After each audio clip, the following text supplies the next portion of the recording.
The great halls of the Zorath Empire shone with cold silver light. Tall pillars lined the throne room, and rows of nobles stood in silence, waiting for the humiliation to begin. At the center of it all was Princess Alira. Her head was lowered, her long silver hair falling around her face like a veil. Once she had been praised as the jewel of her family, but now she was nothing more than a subject of ridicule. The nobles whispered among themselves. Their voices carried sharp words, and though Alira kept her eyes on the floor, she heard everything. She was the princess who could not give birth. She was the one who had failed her royal bloodline. The emperor, her own father, sat on the throne with his face hard and distant. He did not protect her from the whispers. In fact, he did nothing at all.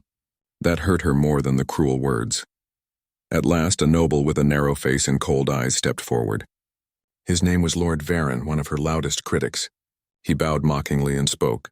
"Your Majesty, the princess brings only shame. She has no future among us.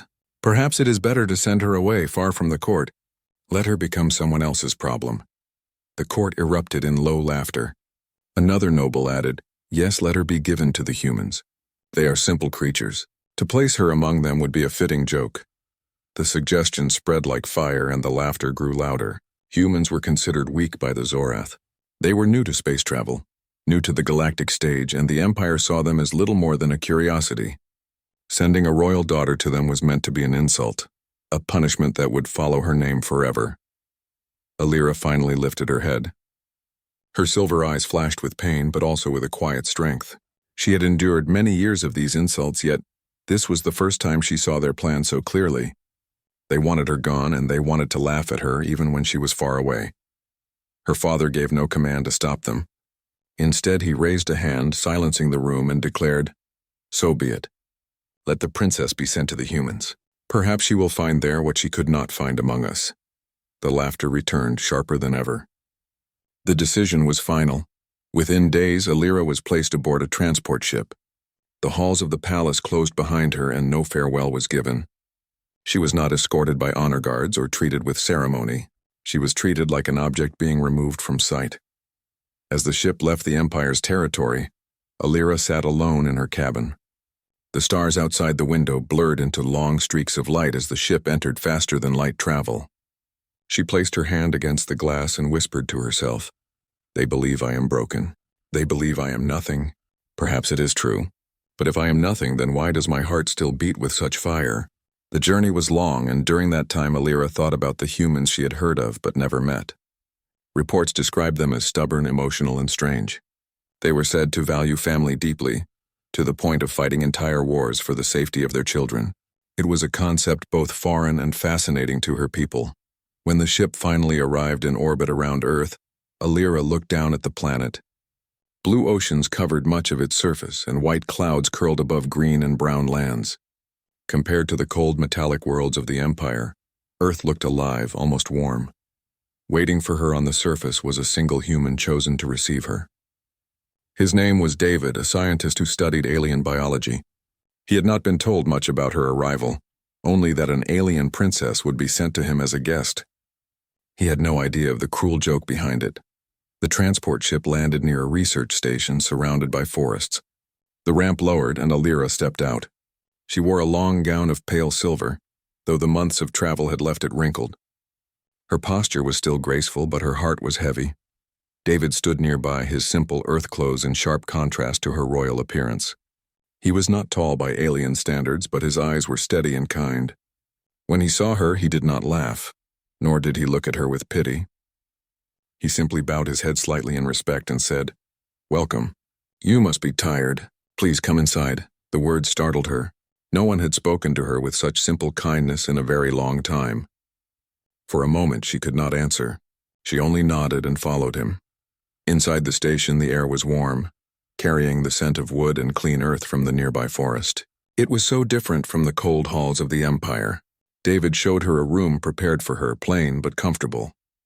"I know it is not much," he said, "but I hope you will feel safe here." Alira looked around. It was not grand, not filled with jewels or golden lights, yet there was something honest about it. For the first time in many years, she felt she had entered a place where no one wished to harm her. That night, as she lay on the bed in the quiet of Earth's forests, Alira thought of the Empire's laughter and her father's silence. Then she thought of David's calm eyes and respectful voice.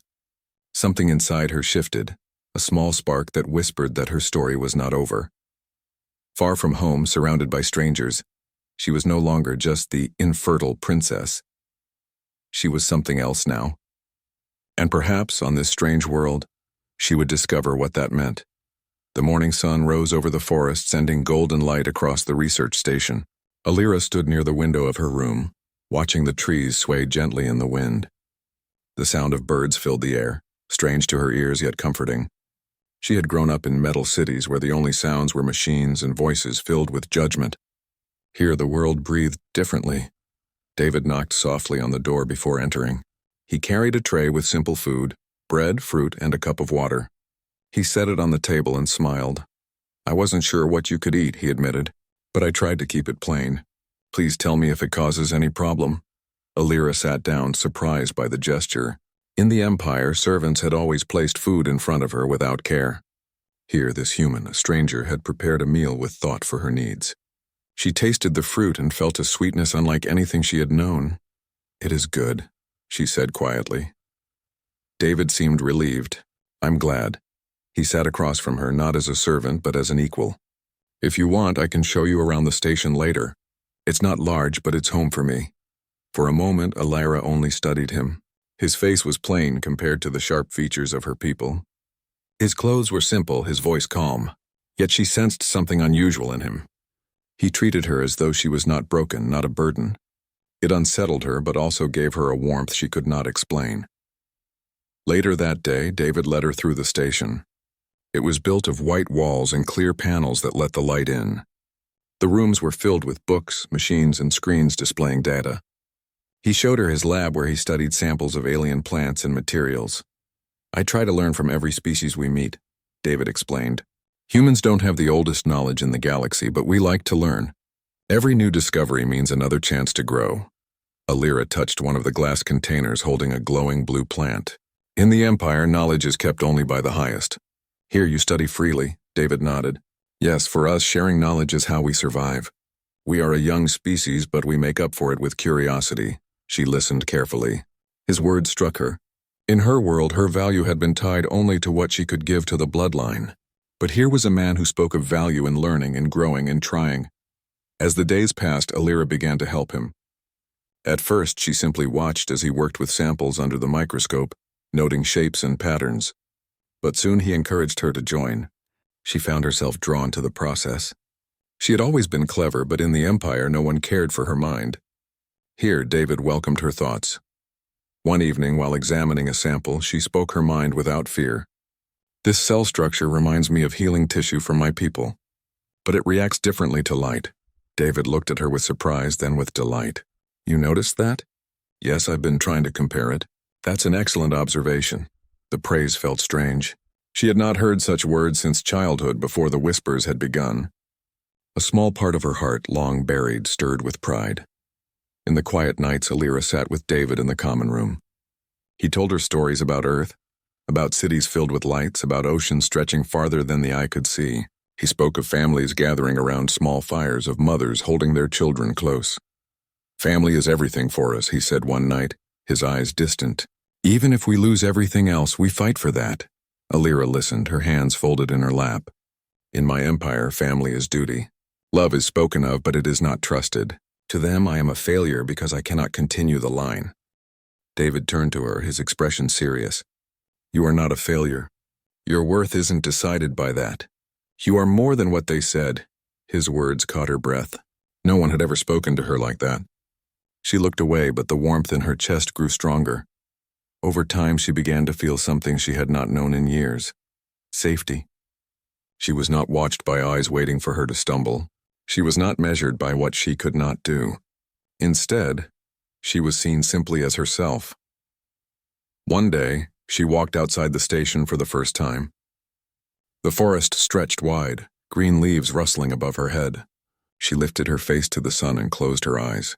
The air smelled fresh, alive. She felt the earth beneath her feet and thought, "This world does not laugh at me." David stood nearby, watching her with a gentle smile. "Beautiful, isn't it?"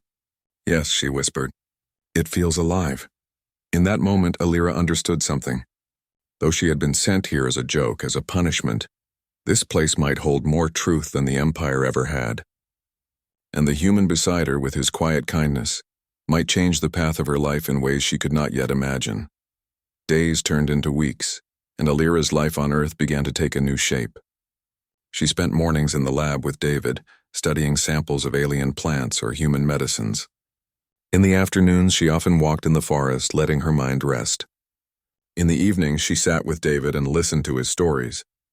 Slowly, she felt the weight of the Empire's judgment lifting from her shoulders. One afternoon, while they worked side by side at a long table covered with notes and glass containers, Alira asked a question that had been in her heart for days. Why do you live here alone? You are kind and you are skilled. Do humans not value that? David looked up from his microscope. For a moment he did not answer. Then he leaned back in his chair and sighed. I did not always live alone, he said quietly. I once had a family. My wife and I tried to build a home together, but she grew ill. The treatments failed. I lost her. Alira felt her chest tighten. The sorrow in his voice was deep, but he spoke without bitterness. He continued. After that, I buried myself in work. I came here because I wanted to study life beyond Earth. Maybe, I thought, I could discover something that would save others where I could not save her. Alira lowered her eyes. His story touched her. She had thought only she carried a heavy mark of failure, but here was a human who had known loss just as sharp. Yet unlike her people, he had not turned cold. He had turned his grief into effort. I am sorry, she said softly. David gave her a faint smile. You do not need to be sorry. It was not your fault, but thank you. For the first time, Alira saw him not just as a kind host, but as someone who understood pain. That night, as she lay in her bed, she thought about his words. He had not been broken by sorrow.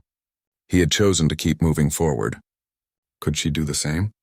The next day, they worked on a study comparing human and alien cells. Alira leaned over the data screen and frowned. These cells respond differently to stress, she said. Your human samples heal faster, but they also change more. David nodded. Yes, human bodies are good at adapting. It's one of the reasons we've survived so many hardships. We may not be the strongest, but we are stubborn. We keep fighting. Alira touched the screen with one hand, tracing the glowing lines of data. My people do not change easily. We believe ourselves perfect already, but maybe that is why we cannot solve what seems impossible. David gave her a thoughtful look. Sometimes the answer comes not from strength, but from trying again and again, even when it seems hopeless. Those words stayed with her. She remembered how the nobles had laughed at her, how they said she was useless because she could not bring new life.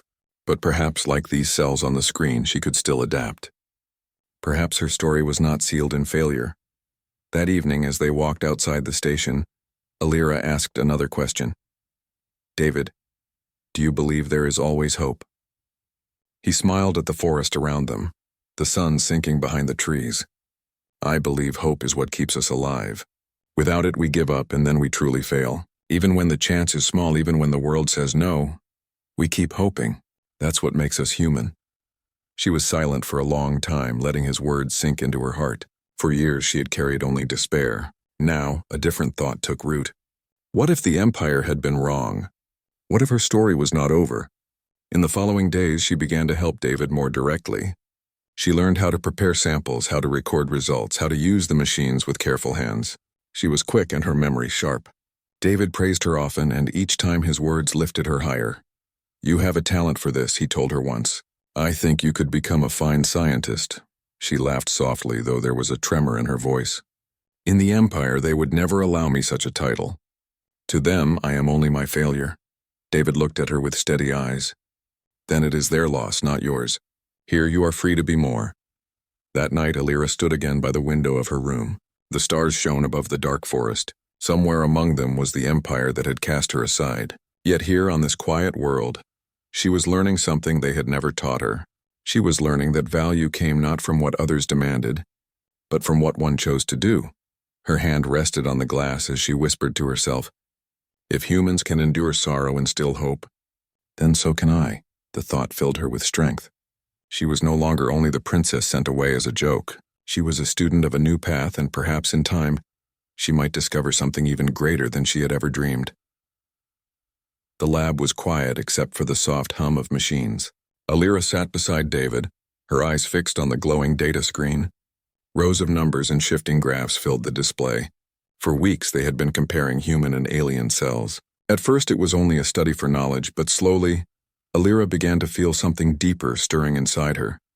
She leaned closer, pointing at a section of the screen. Look at this.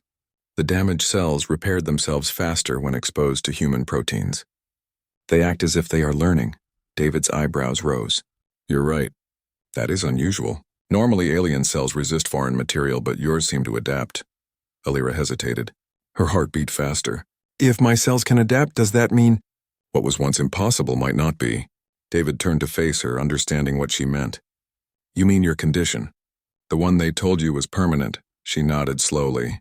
Yes, they said it was fixed in my body from birth. They said no treatment could change it. David leaned back, thinking carefully. Humans once believed the same about many diseases. But we learned to heal them. Sometimes change comes when you stop saying impossible and start asking how. His words lit a spark inside her. For years she had carried only the weight of failure. Now, before her eyes, data showed something new. Something the Empire had never believed. Over the next days, they worked with more focus. David prepared small experiments combining human methods with Alira's unique biology. Alira watched closely, helping with steady hands and sharp eyes. She felt nervous each time, but also alive. One evening, they studied a sample of her own cells. Under the microscope, she saw something that made her breath catch. A once damaged section was now whole again, healed in a way alien science had said was impossible. Her hands trembled. It worked, she whispered. David looked through the microscope and smiled with quiet wonder. Yes, it worked. This is a breakthrough, Alira. Your body is not what they thought. You are not broken. Tears stung her eyes, though she tried to hold them back. For so long she had been told she was less than others, a burden, a shame. Now, for the first time, she had proof that those voices had been wrong. But fear mixed with her joy. She turned to David. If the Empire learns of this, they will not believe it. They will say it is a trick. David placed a hand gently on the table between them. Then let us not think of them for now. This is your discovery. This is your hope. We can keep it safe until you are ready. His calm tone steadied her. She nodded, wiping her eyes. Thank you. Without you, I would never have known this. The following weeks were filled with quiet work and quiet hope. Alira felt her spirit grow lighter. She laughed more, spoke more, even began to dream of a future where she was not just the infertile princess, but a woman with choices. One night, as they shared a simple meal in the common room, she asked softly, David, do you think it is wrong for me to feel hope again? He looked at her with warmth. No, hope is never wrong. Hope is what keeps us alive. It is what kept me alive after my loss. Now it is keeping you alive too. She held his words close. For the first time in years, she allowed herself to believe in tomorrow. Yet even as hope grew, questions began to form in her mind. If her body could heal in ways her people did not, understand what else was possible? Could she truly give life one day? Could the cruel joke of her exile be turned into something greater? The stars outside the station seemed brighter each night, as if answering her questions with silent promise. In the lab, David continued his careful studies. He never pushed her, never spoke of her value as only tied to results. Instead, he encouraged her to see herself as more than what the Empire had decided. You are not a broken story, he told her one morning as they worked. You are a new chapter waiting to be written. Those words stayed with her long after the day ended. As she stood by the window that night, looking at the endless sky, Alira whispered to herself, a new chapter. The Empire had cast her aside, but here on Earth, she was beginning to find her own path. And though she did not yet know how far it would take her, she felt certain of one thing. This was only the beginning of something greater than she had ever imagined. The days passed in quiet rhythm. Alira helped David in the lab each morning, and in the evenings they shared meals while talking about Earth and its people. Her life had changed in ways she never expected. What was once exile had become discovery. One morning she awoke feeling different. A strange heaviness rested in her body, yet her heart beat with unusual strength. At first she thought it was only tiredness from long hours of study, but as days went on the feeling grew stronger. David noticed the change. "You seem pale," he said with concern. "Are you unwell?" Alira hesitated. "I do not know. My body feels different. It is not sickness, but something else." David ran a careful examination using his machines. When he saw the results, his eyes widened. He turned to her with a look of disbelief. "Alira, this is remarkable. You are carrying new life." For a moment she could not breathe. His words echoed in her ears, but they felt impossible. People had called her barren, cursed, incapable of ever holding a child. Yet here, on Earth, with human methods and human hope, her body had done what alien science had declared impossible. Her hands shook as she whispered, "A child? Truly?" David nodded with steady certainty. "Yes, it is real." Tears filled her eyes, but this time they were not of sorrow. They were of wonder and joy. She covered her face with her hands, her shoulders trembling. All the years of pain, all the voices of mockery, all the shame pressed upon her, swept away in one single truth. "I never thought this day would come," she said, her voice breaking. David placed a hand gently on her shoulder. "You are stronger than you ever knew. This child is proof not only of healing but of hope." That night, Alira could not sleep. She sat by the window, her hand resting gently on her stomach. The stars above seemed to shine brighter, as if the universe itself was blessing this new beginning. She thought of her people, of the nobles who had laughed when she was sent away. They would never believe this, yet it was real. She felt it within her. Days turned into weeks, and Alira's body began to change. The quiet research station, once only a place of learning, became a place of new life. David cared for her with patience, preparing food, checking her health, and making sure she rested when needed. "You must be careful," he said often. "This child is precious." Alira smiled at his words. "Yes, precious not only to me but to both our worlds." They spent long hours talking about the future. Alira wondered what the child would be like. Would it carry traits of her people or of humans? Would it be accepted or rejected? She feared the Empire's reaction, yet David's steady presence gave her strength. "One day we may have to show them," he told her. "And when that day comes, they will see that what they called a joke has become a miracle." Alira nodded, though worry lingered in her heart. Still, when she placed her hand on her stomach, she felt courage rise within her. For the first time in her life, she was not empty. She carried hope itself. As weeks passed, the forest outside bloomed with spring. Flowers opened in bright colors, and birds sang each morning. Alira felt the world itself sharing in her joy. She often walked slowly among the trees, listening to the life around her, whispering to her unborn child. "You are my future," she told the tiny life within her. "You are proof that I am not broken. You are proof that hope is stronger than shame." David sometimes walked beside her, listening quietly. Though he did not speak much, the look in his eyes showed pride and wonder. To him, this was not only Alira's victory, but humanity's triumph too.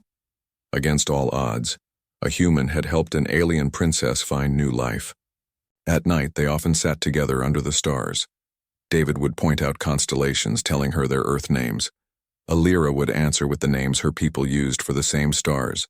Between them, two worlds seemed to join. One evening, she asked softly, "Do you ever fear the Empire's response when they learn of this child?" David looked at her calmly. "I do, but fear does not guide me. Hope does. If we let fear rule, we would have nothing. But if we stand together, even the strongest empire must listen." His words gave her comfort. She leaned back, looking at the endless sky. The Empire had thought her exile was the end of her story. Yet here, on this quiet earth, it was only the beginning. As she closed her eyes, her hand resting on her stomach, Alira whispered, "They sent me here as a joke, but I will return with a gift greater than they can imagine." And in that moment, with the stars shining above and David watching beside her, she knew her life had found a new purpose. One that would change not only her destiny but the future of both their world. The transport ship glided through space, carrying Alira and her unborn child back toward the Zorath Empire. The stars stretched like silver ribbons outside the window. Alira sat in her cabin, her hands resting on her stomach. The child inside her moved gently, reminding her of the life she now protected. Beside her, David watched quietly. His presence was calm, a steady anchor for her thoughts. He had insisted on accompanying her. "You are not alone," he said simply. "Whatever happens, I will stand with you." Alira nodded. His support gave her courage. For years, she had faced scorn and whispers alone. Now, with David beside her and new life within her, she felt ready to face the Empire itself. When the ship entered orbit over the imperial capital, alarms in the city began to sound. The nobles had received news of her return. Whispers spread quickly through the palace. "The infertile princess is coming back," some said. "They say she carries life, but it must be a trick." The palace doors opened, and Alira stepped onto the platform with David close behind. The air felt heavy, charged with expectation. Every noble in the hall turned to see her. Eyes widened, jaws tightened. Their laughter, once cruel, was gone. The emperor sat on his throne, silent. His face was unreadable. Alira held her head high. She no longer felt the shame of her past. She had carried hope and life through space and time, and no mockery could take that from her. Lord Varen, the noble who had first suggested her exile, stepped forward. His voice was tight. "Princess, you return, and they say—" He paused, glancing at her stomach. "You carry life?" Alira's eyes met his, steady and clear. "Yes," she said, "I carry life, and it is not a mistake. It is not a trick. It is real." The hall fell silent. Even the murmuring nobles stopped their whispers. They stared at her, unable to reconcile the girl they had mocked with the strength she now showed. David stepped forward and bowed slightly. "I helped her as a human," he said. "Her people doubted, but together we discovered what was thought impossible." Gasps rose from the nobles. They looked at David as though he had brought fire from the stars. Some were angry, some afraid, some confused. None had expected a human to play a role in a royal child's birth. Alira moved closer to the throne, her voice calm but firm. "I have returned not to beg for forgiveness. I have returned to show that life cannot be measured by the judgments of others. I am more than what you called me, and soon this child will be more than what you imagined." The emperor leaned forward, studying her carefully. For the first time in years, his daughter did not seem small or weak. She seemed alive, radiant and powerful in a way he had never seen. Lord Varen stammered, But this is impossible." Alira smiled, not cruelly but with quiet certainty. "Impossible is only what you have not yet tried. You cast me aside as a joke, but now the joke is on you. Life cannot be mocked." The hall remained silent, the nobles unsure what to say. They had tried to control her fate, to define her worth, but she had returned stronger, carrying a gift they could not ignore. David placed a hand gently on her back. "She has brought hope to your empire, not shame," he said. "Perhaps now you can see what we humans have always believed. Life is precious, and it comes in forms you cannot always predict." Alira felt a warmth rise within her. For years she had been told she was less than others. Now the empire itself was forced to recognize her strength, her courage, and the miracle she carried. She looked at her father. "I am still your daughter, but I am no longer the one you sought to dismiss. I am the one who carried life when none believed it possible. And soon this child will remind all of us that hope cannot be silenced." The emperor remained quiet, but a faint nod appeared on his face. It was not joy, not pride, but recognition. Recognition was enough for now. Alira turned to the gathered nobles. "The child I carry will be a symbol, not of shame, but of new beginnings, of change, of the strength of life itself." Even Lord Varen, the loudest critic, could only bow his head. The words of a human and the courage of a princess had shattered their mockery. As Alira stood tall, she felt the child move inside her. It was a small, gentle reminder that the future was not only hers, but also theirs. a future where hope and life triumphed over judgment. And for the first time, she realized that what had begun as exile, as a cruel joke, had become the greatest victory she had ever known. The palace was quiet in the early morning. Alira lay in a chamber prepared for her, sunlight streaming through the tall windows. Her hands rested on her stomach, feeling the small movements of the life within her. Every gentle kick reminded her of the impossible journey she had endured, from mockery and exile to hope and discovery. David sat nearby, monitoring her health with care. His face was calm, but his eyes reflected pride and wonder. "Are you ready?" he asked softly. Alira nodded. She felt a mixture of fear and excitement, but above all, a deep sense of certainty. She had survived the Empire's cruelty, discovered a strength within herself, and carried life that no one had believed possible. Now it was time for the final chapter. Hours passed slowly. The palace staff worked efficiently, following David's instructions. Alira's body ached at times, but she endured, focusing on the small miracle growing inside her.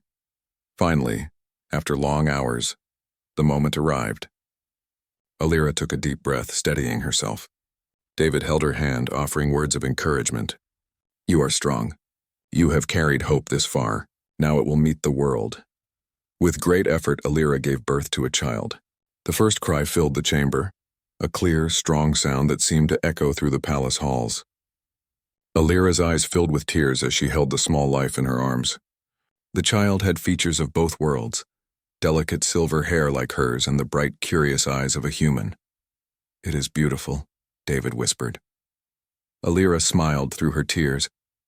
"Yes, more beautiful than I ever imagined." Word of the birth spread quickly through the palace.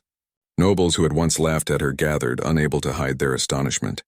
Some whispered in awe, others in disbelief. The infertile princess had returned with a child, proving that the impossible was real. The emperor entered the chamber. His face was solemn, but in his eyes Alira saw recognition. He had watched his daughter grow in courage and wisdom. Now he watched her give life where none had expected it. "This child," he said quietly, "is a reminder that life cannot be controlled by fear or judgment." Alira looked at him and nodded. "Yes, father. And this child is a symbol not of shame but of hope and strength. Life is stronger than the doubts of any empire." Even Lord Varen and the other nobles bowed their heads.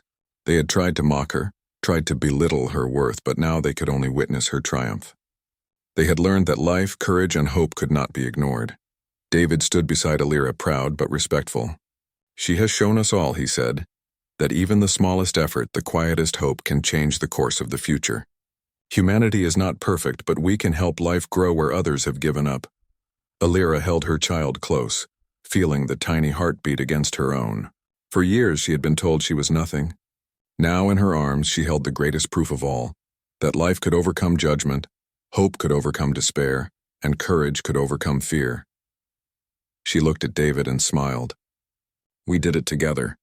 Your world and mine, both strong in ways they never understood." David smiled back. "Yes.